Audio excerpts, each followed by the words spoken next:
Hey you, and welcome. My name is Mike, and in this old video, we are off to New York! The city that always... something. This is the story of Karina Vetrano, a young woman who one day in 2016, she went out for a jog. She never came home. This case attracted a lot of attention for many reasons. Them being the horrificness of the crime, the fact that it went unsolved for a time, and then how it was solved. For a lot of people though, they say, solved in quotation marks. I'll tell you the story and then you can tell me what you think. Before we get into it, please subscribe to see new videos every week. Now, let's give it a go.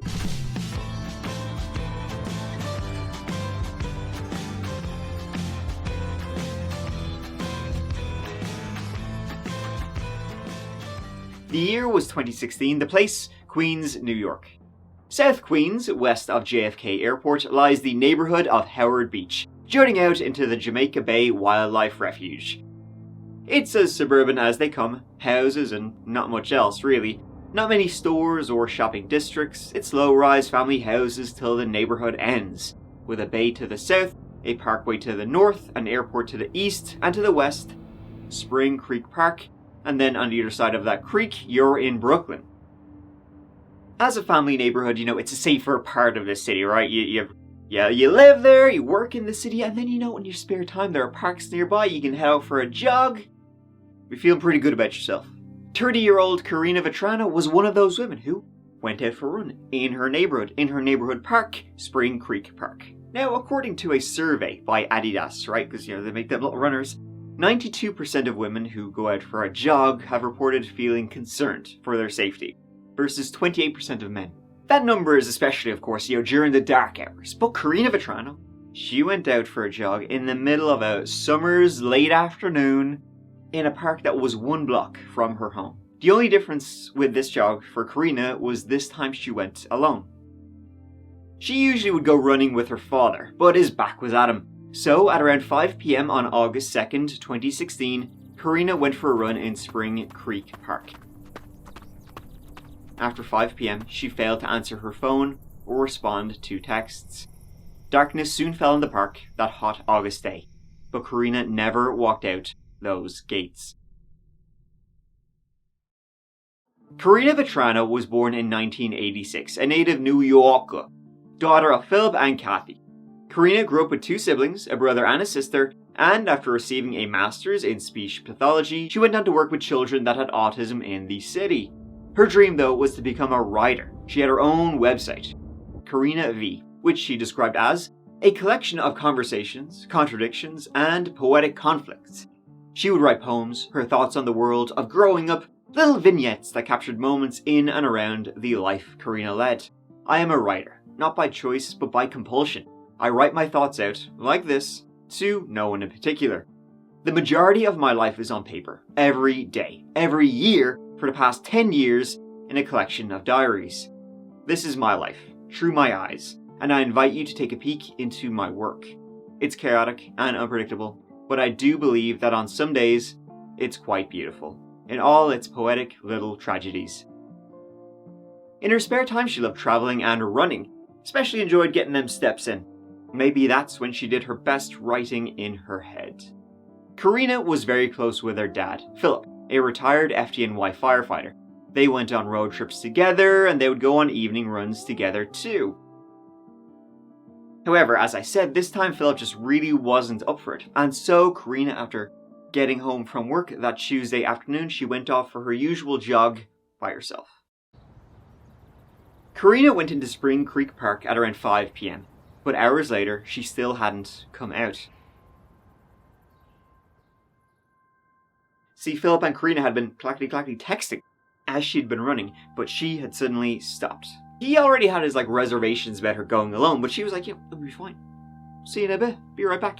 Calls rang out, texts went unanswered. So then what Philip did was he went to a neighbour who was actually an NYPD police chief and asked him for help. They then called the police together and a search parties began looking in Spring Creek Park. They went in at about 7 PM. Philip was already, as you can imagine, fearing the worst, when she hadn't come back. It was shortly before 11 PM, night had well and truly fell, that Philip, he was the one who found her. She was about 15 feet off the main trail in the park, among the weeds in a marshy, quieter area. She was face down. She was dead.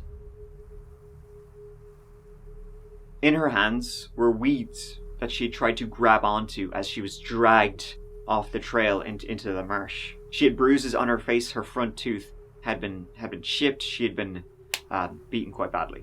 Her jogging pants had also been removed, so it appeared like she had been dragged off the trail, sexually assaulted, and then strangled to death. NYPD officers immediately canvassed the area for anything suspicious and for any witnesses who had been in the park that evening.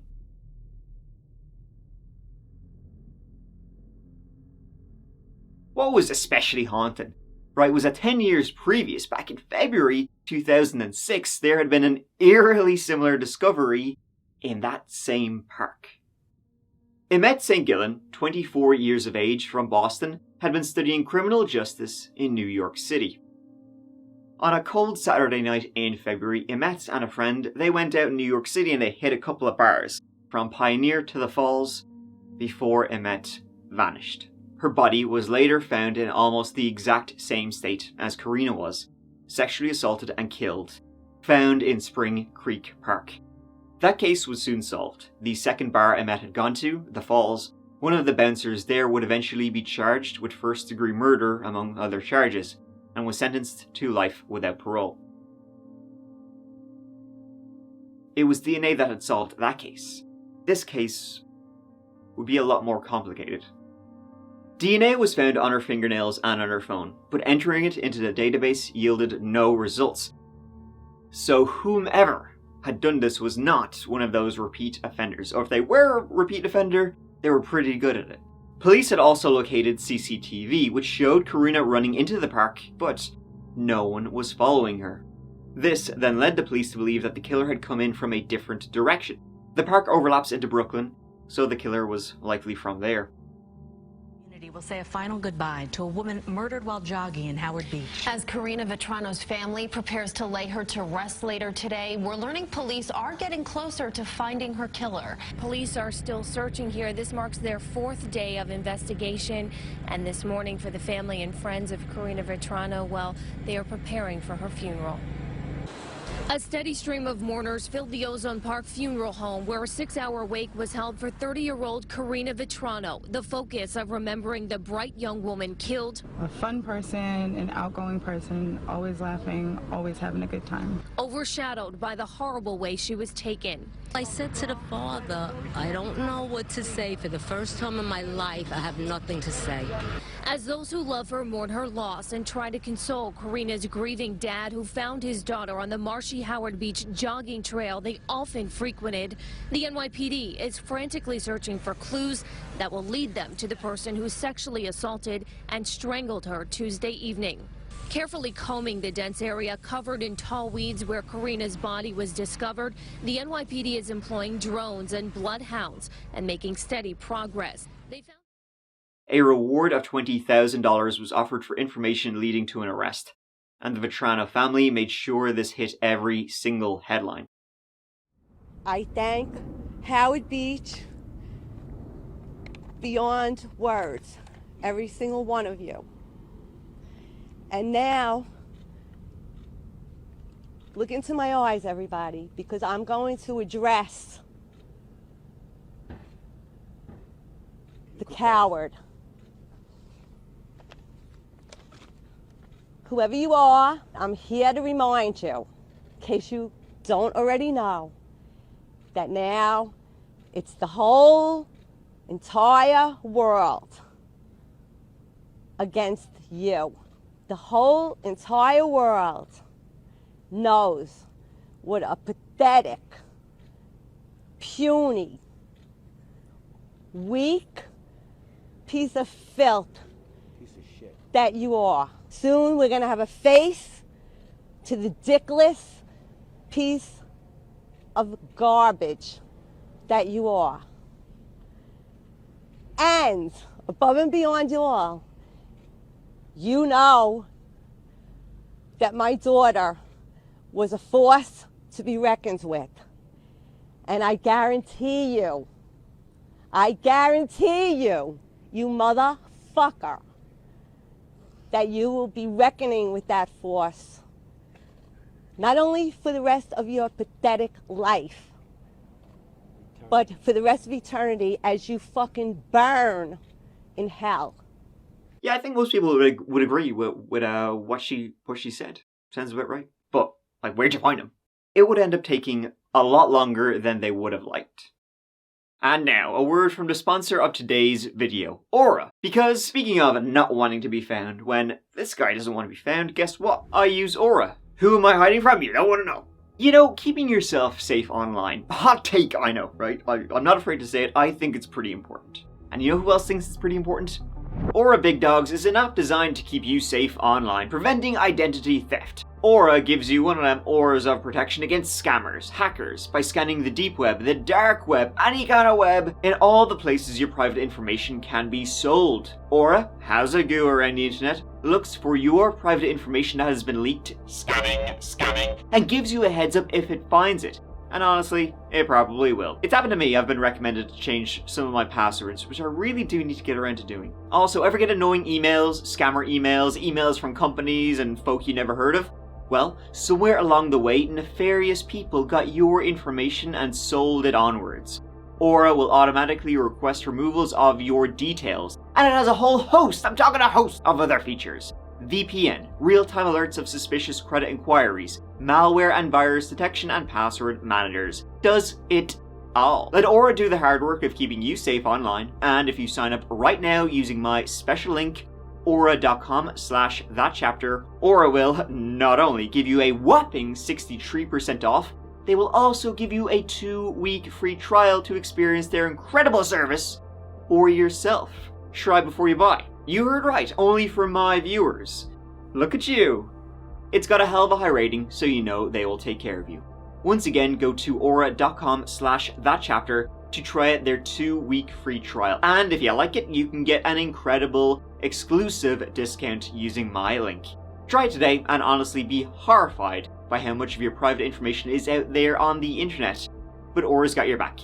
Thank you so much to Aura for supporting That Chapter. Now let's get back to our hunt for a killer. From where it occurred, a random crime seemed likely, but the police had to cross the T's. The family were cleared. The ex-boyfriend. No DNA matches from anyone close to her.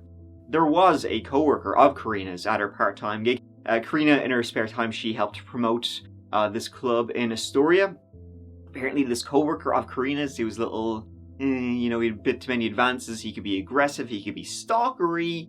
But when the police went to him to have a go, he was working at the time for murder. In fact, as I said, due to it likely being random and DNA not bringing up anything, and questioning those around her not bringing up anything, the case quickly came to a standstill. The police simply had nothing to go on. It's near a parkway, so it could have been a guy driving, stopped off and then drove off. He could be hundreds of miles away by now. The Vetrano family kept pushing, but it seemed like they were pushing against a brick wall. It was almost a month later that a man contacted the authorities. A Verizon worker did happen to be in the park that day and saw someone they considered suspicious. See, this guy had been in the park around the time of the murder and he was wearing a wool cap. It seemed like he was running out of the park. A sketch was created and released of this lad. Tips did come in of this sketch and it's, kind of looks like him, or him, or him, or him. None of them. Police followed up on all of these tips of who this kind of sort of looks like this guy, no. Wasn't any of the people were pointing fingers at. A GoFundMe was created by the Vetrano family as a reward leading to the killer, and eventually resulted in over $250,000 being offered. They had the billboards, they had the posters, and still, August became September, became autumn, and winter. This case didn't seem any closer to being solved than it was the day after. Turn yourself in. I will make sure that reward money goes to the person of your choice, your sister, your brother, your mother. It's a life changer. You will be caught, so take advantage of that. It was then in January 2017, right, that one of the detectives investigating the case decided to, start over, right? It's not like they were getting anywhere anyway. He then says to himself, a couple of months before, like in May 2016, a couple of months before the murder in Howard Beach, there had been a few reports of a suspicious character suspicious lad going around. A couple of calls had been made. They saw this guy. They knew he wasn't from the area. He was loitering. People thought he might be casing out houses, looking for cars to rob, looking for houses to rob. This detective actually bumped into him one day and asked for his name, and his name was Channel Lewis. When the detective bumped into him and saw him skulking around Howard Beach one day, the detective was actually off and he was driving with his daughters, so rather than work on his off day, he called 911 to report this guy. 911, where's the emergency? Hi, it's not an emergency, it's a suspicious male. He's wandering around the block? Yes, walking up and down the blocks with a hood on, and just stopping in front of some houses, and it keeps going, then he stops. Now, nothing really happened about that. They got his name and he kind of jogged on. But this struck the detective as an suspicious character hanging around in the area. Maybe we should follow up on that. They literally had nothing else to go on. Or did they? So the detective decided kind of on a whim to look at this guy again, right? Channel Lewis. Young fella, 19 years of age, no prior records, and he actually lived in a neighborhood right beside Howard Beach, but in Brooklyn. The neighborhood was called East New York, and guess what? It touched the park. Channel lived with his mother, a Jamaican immigrant, and his 2 sisters, and he'd gotten into trouble a couple of times in high school, allegedly once telling a teacher, "I want to stab all the girls." That is no good. By all accounts, he was a loner who liked to go to neighboring Howard Beach a lot, as it was quieter than his own neighborhood, and he was very familiar with Spring Creek Park. Police went to Channel and he voluntarily gave them a sample of his DNA. DNA which matched the DNA found under Karina's fingernails. The police also found out that the day after Karina's murder, Channel had gone to a hospital because he had an injured hand. Now, when he was questioned about this at the hospital, he just said he'd been jumped by some muggers and he tried to fight them off. But the doctor then, speaking to the police later, would say it didn't look like that. And the doctor would say a foreign object was removed from his hand, which they believed to have been Karina's chipped tooth.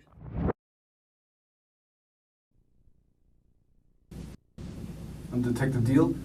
We are located at the 107 Precinct, 2nd floor, Detective Squad area. Today's date is February 5th, 2017. Time is approximately 10:33 a.m. And I'm activating the tape this time.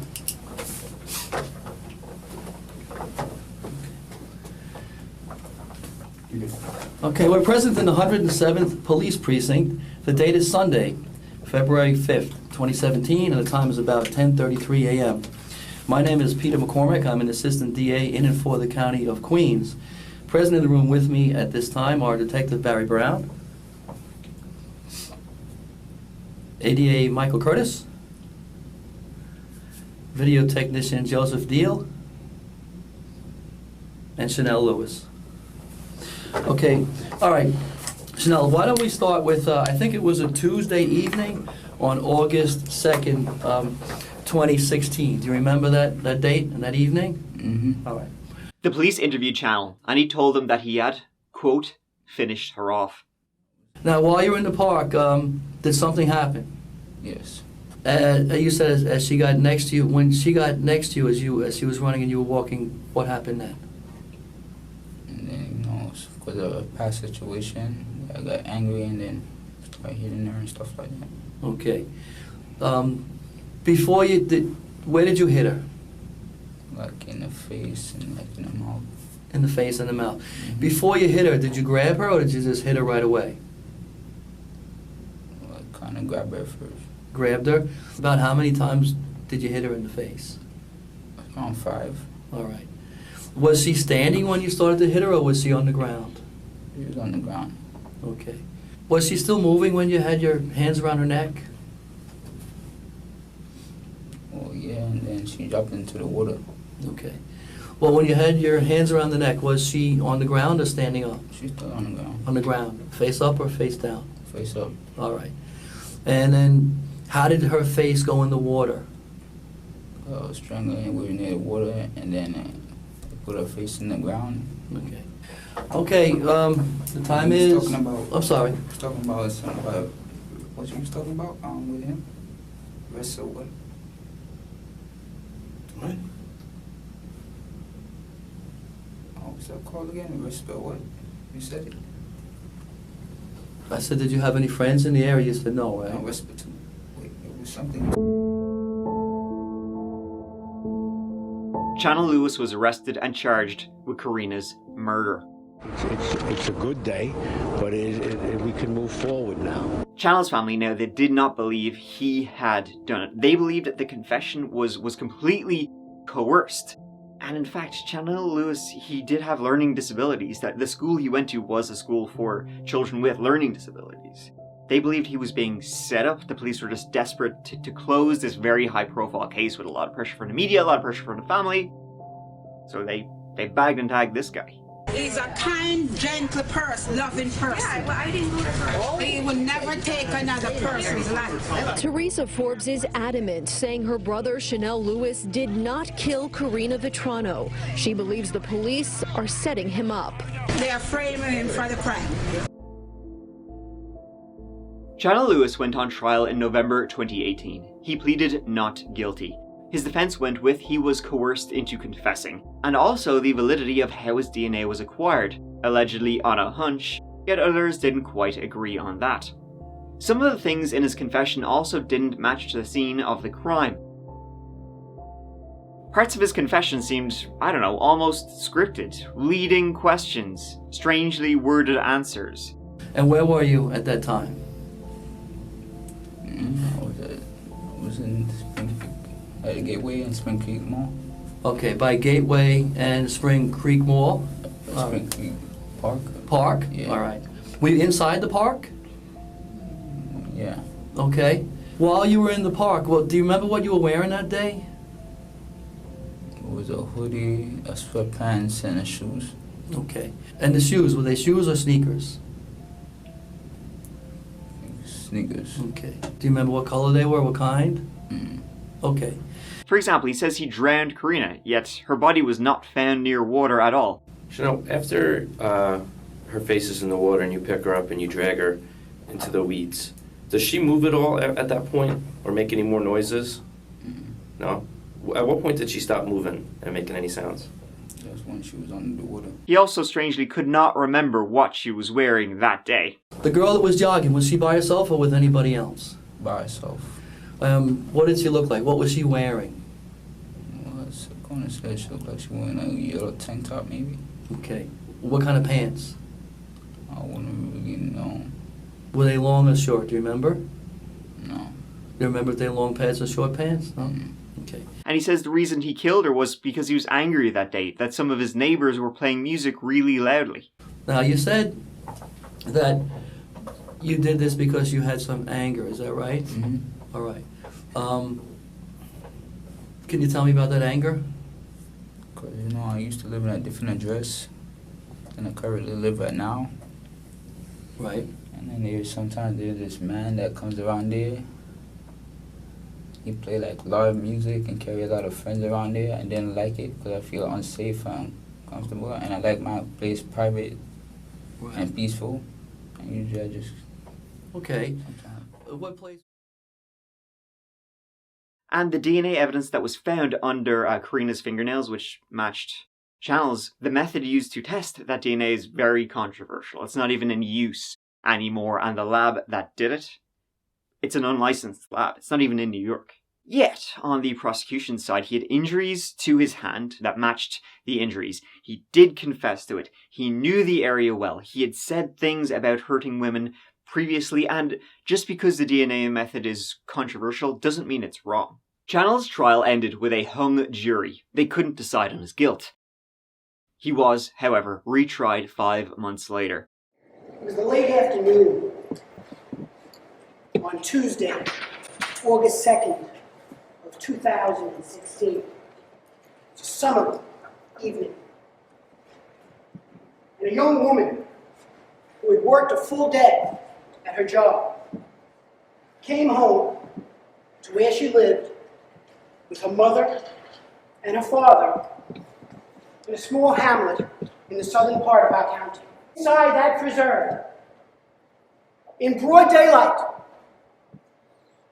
about a mile away from her home, that the unthinkable happened. The unimaginable happened. This young, attractive, vibrant, full of life young lady was viciously and savagely attacked. She was thrown to the ground by her assailant, who you will learn was 8 to 9 inches taller than her and 40 to 50 pounds heavier than her. He grabbed her and threw her to the ground. She was caught by surprise. Her attacker pummeled her. He punched her over and over again to her face, blackening her eyes, bruising her face, punching her in her mouth, punching her in her teeth, breaking, fracturing, cracking her front teeth. He beat her. She struggled. She tried to get away, but she couldn't. He straddled on top of her, placing his knees like a catcher on her chest. And he placed both of his hands around her neck. And he choked her. He choked her until she couldn't resist anymore. He choked her until she couldn't struggle anymore. He choked her until she couldn't breathe anymore. He choked her until she died. Alone. Scared. And during his second trial, there was even more controversy, if you can believe it.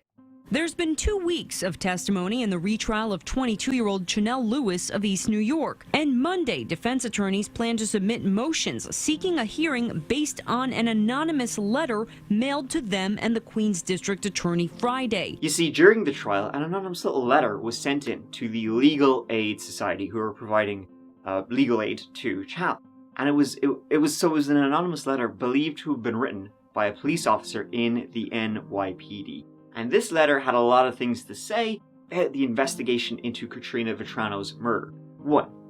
After the murder, the police were told to be on the lookout for 2 jacked white guys from Howard Beach. How that was what the police were told to be on the lookout for right after murder, by the way, don't know. Maybe witnesses had seen 2 jacked white guys in the area shortly after she was killed. But even though the police were told to be look out for them, the police just randomly tested like 360 black men who lived in the area. This eventually, like on a hunch, leads to a young black man who lives in like the neighboring area who has learning disabilities.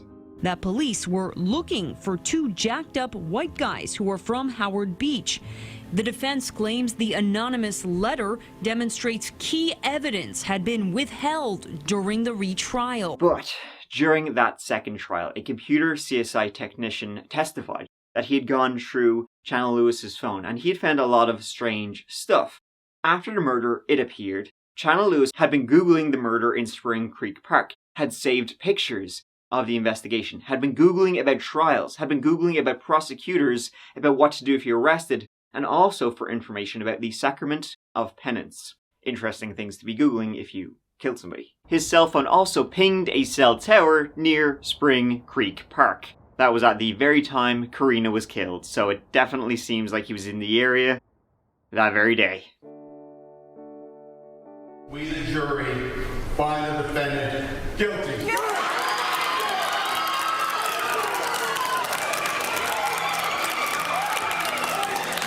The thunderous reaction from the Vetrano side of the courtroom was unmistakable when the jurors delivered a guilty verdict on each of the 4 counts against Chanel Lewis. At the end of Chanel's second trial, he was found guilty. He was sentenced to life without parole. Sometimes difficult not to become jaded or even sometimes numb.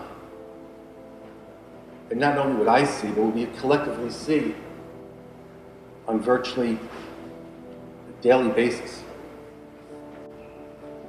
But then you're confronted with a crime such as this. A case like this has an effect to shake you because it kind of dispels the fallacy that as long as we confine ourselves to our neighborhood and do what we do on a daily basis in the presence of our loved ones and our neighbors, we're somehow safe.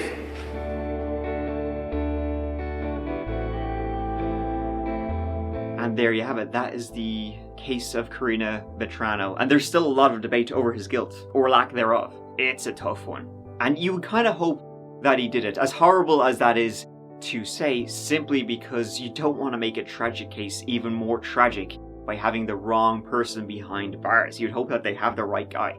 How Channel was convicted was and is controversial. Doesn't mean it's wrong though, but it does mean it's not fair, which is what he was entitled to. Over 40,000 people have signed a petition asking for the case to be reopened. I think in a case this horrific, you well and truly want to make sure you have the right person, because in a rush to judgment, the only person who wins is the person who got away. Well, I'll leave it to you to decide. Let me know your thoughts down below. Thank you so much for watching. Really means a lot to me that you did so. And also thank you so much to everybody who ordered one of these snazzy That Chapter shirts. I can't thank you enough. They should be shipping next month, and there's still some available, I think. They're a limited edition, but there still should be some available down below if you want to pick one up before they're gone forever. That about wraps up this one, so yeah. You know, we can check out but yeah, that about wraps up this whole one. So yeah, check out the That Chapter podcast, which is a new episode out every Monday. Me and Keith are talking about some wacky stuff. I'm sure we always are. So check it out. And you know, I'm also on Twitter and Instagram and all the usual stuff. But until the next old video, please, as always, take care of each other and yourselves. Because I love you. Mike out.